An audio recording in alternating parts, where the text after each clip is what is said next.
Hello guys, Dice Buster here. Welcome back to a new video. We haven't made a video in a long time coming. Haven't had a computer for a while and I apologize for that, but let's just get right into it. Joker 2, I just got home from watching. I didn't just get home. I got home a few hours ago from watching it and it's bad.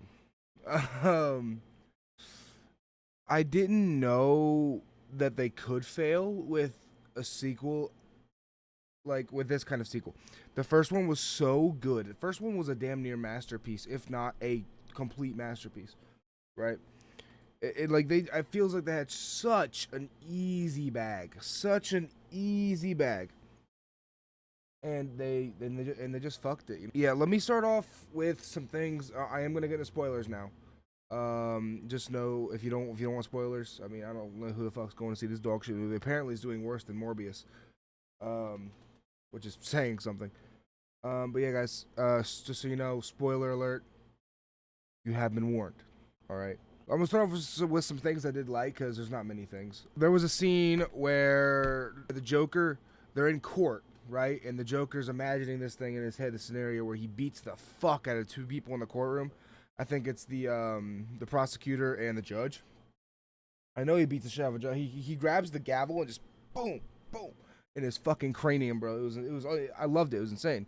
But that's like that is the peak of the movie, and it's only like a little 3 minute thing. It's cool, right? Like it feels like the Joker. And I wrote down some notes here, so I was watching the movie, just taking down notes as I noticed things. Yeah, but that was definitely the best scene in the whole movie. I loved that scene, that 2 or 3 minutes. The second thing that I wanted to say, second and third, I guess you could say, these kind of tying together. The actors, Lady Gaga and Joaquin Phoenix, they did amazing. They did amazing jobs, not just as actresses, but as singers too. The musical parts of this were they sounded great. They sounded great. Just I want to make sure everyone knows that I'm not hating on the actors at all. But let me get into that. The music was not needed. Okay, there was a super serious moment going on, right? Harley Quinn was breaking up with Joker, and super serious moment. All of a sudden, this bitch just starts singing. Like, what the fuck are you talking about? What are you doing? Okay, like actually, what are you singing about? There's nothing to sing about. You're it was just very out of place. The singing itself was not bad. Do not get that misconstrued. They both sounded amazing, but it was just so out of place, especially for the kind of tone this movie was setting. And I don't know. It just kind of confused me more than anything, because it would have done so much better without the 15 songs that were in the movie. And that's not an exaggeration. There are 15 songs in the movie. And that's another thing that the music doesn't really help, is the plot. The plot seems to go all over the place, and it also ends up going nowhere. Everyone and everything is in the same place or worse off than they were at the beginning of the movie. Like, Harley Quinn, she gained nothing from that entire experience. This is a big spoiler right here. So like I said, click off if you don't want to hear it. But yeah, and then like the Joker dies. He gets stabbed by some dude we've never even seen the whole movie. And nothing makes sense. The plot is so discombobulated. It is so hard to follow. And like I mean, it's not hard to follow, not too hard to follow. I mean, he's in court for the whole movie, pretty much. That's another thing I want to bring up. Like the whole court thing just went on way too long. I hated that, for real. It was like I wanted to go home like an hour into the movie, and I watched it with my family because we all kind of wanted to go see it. I wanted to watch it literally just to make a video about it because I heard it was bad, and well, no, I was gonna go watch it either way, but then I started looking at reviews, and then I saw it was bad because I loved the first one so much. The first one, to me, in my mind, is a masterpiece or very close to it. I don't know how they dropped the bag on this one, but regardless, yeah, like I said, the court sequence was at throughout like the whole second half of the movie, and it dragged ass. Like, it was horrible to watch. It was so mind-bogglingly boring. Another thing, there is no action in this movie. None. Like, I'm okay with a little bit of a lack, right? Just more character building. But there was none of that either. Like, cause like I said previously, they were just kind of like nothing changed, right? Or they died, like nothing happened. It was I don't even a 0 calorie movie, I guess you could say. But yeah, the lack of action in this movie is really bad because there's nothing that keeps me engaged. Like I said, that one court scene was good. There was one scene where they blow up the courthouse and he escapes and he goes and talks to Harley, and Harley's like, "No, I don't want to be with you no more." And then the police come and arrest him, and then someone stabs him like 5 minutes later, like a bunch of times in the abdomen. And then like I don't, it's so fucking weird. Another thing I hated was, this is a little bit of a nitpick, honestly. Um, but how could they have found him guilty, or at least not? How could they have found him not insane? Right? I mean, I understand it is Gotham, but like he was clinically insane, like laughing in the courtroom as he was getting this death sentence. Like it was, and that's the whole movie. Him trying to get out of court, or out of jail, to not have a death sentence or whatever the hell, right? That's just a little nitpick I have. But another thing I hated was the ending. The ending just fucking sucked.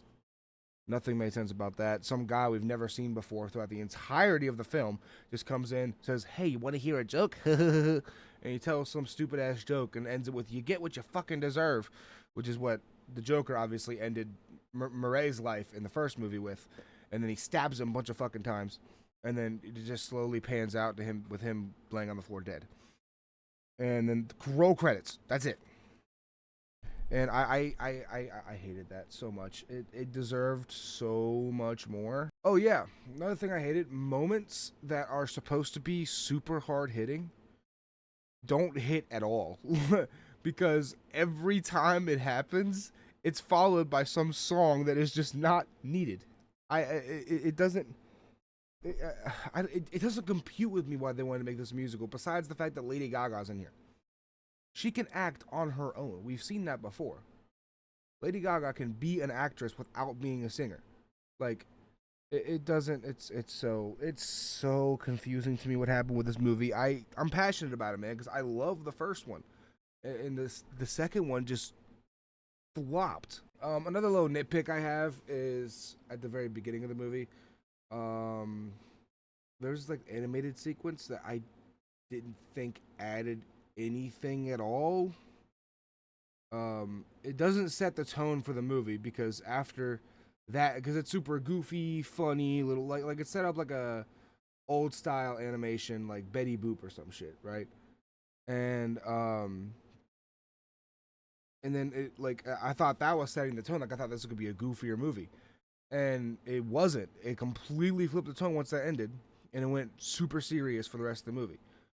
Besides all the songs, nothing about this movie makes any kind of sense. Another thing I didn't like, this is probably the final thing I'm gonna mention. I have some more stuff in my notes, but I feel like I've already kind of glazed over it. I don't want to rehash the same shit over and over again and make it seem like I'm padding for time. But the Joker does not act like the Joker at all. Like he has like little spigots of Joker-like behavior, I guess you could say. But I just don't like, he doesn't act like he didn't. He acts nothing like he did in the first one. Nothing at all. Um, and it's very disappointing because like every once in a while, like yeah, you have that like maniacal, like that maniac type laugh, like during somewhat serious situations, or like that one sequence where he killed two people in the courtroom is good to me, right? Like that is what the Joker is, to me at least.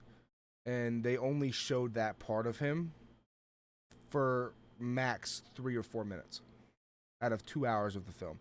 And I just want to reiterate, I was bored an hour into this movie. Like, by the time the first hour had ended, I was already wanting to go home. Like, I was like, I don't want to be here. I don't want to watch this.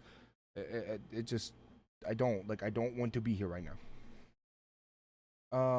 But yeah, guys, that's pretty much it. If I had to put it on the die, oh yeah, this is a new thing I'm doing. Maybe like the dice reviews or something like that. I'll work out the title at some point. But if I'm putting it, and the reason I'm putting it on a die, and I'm gonna rate it 1 through 6 because that's how many numbers are on a dice or on a die. And my name is Dice Buster, so makes sense. It makes sense. It makes sense. But yeah, putting this on the die probably be a 2. Yeah, let's go 2. Two. I think is a solid option because it's definitely not mediocre, but it's not the worst movie I've ever seen. Not by a long shot. Well, no, it's actually not by a long shot, but it's by a somewhat decent margin, I think. This is definitely not the worst movie I've ever seen, but it is definitely the most disappointing movie I've seen, at least in recent years. Because I was so hyped for this movie when I first heard about it, but I didn't do any research into it. I learned that it was a musical like 2 or 3 days ago, and I thought I deflated for a second. I'm not even gonna lie. Like I felt everything leave my body. I was so upset, for real. But yeah, guys. Thank you guys for watching. Appreciate it. Appreciate you tuning in. It's been Dice, and it's been nice. See ya.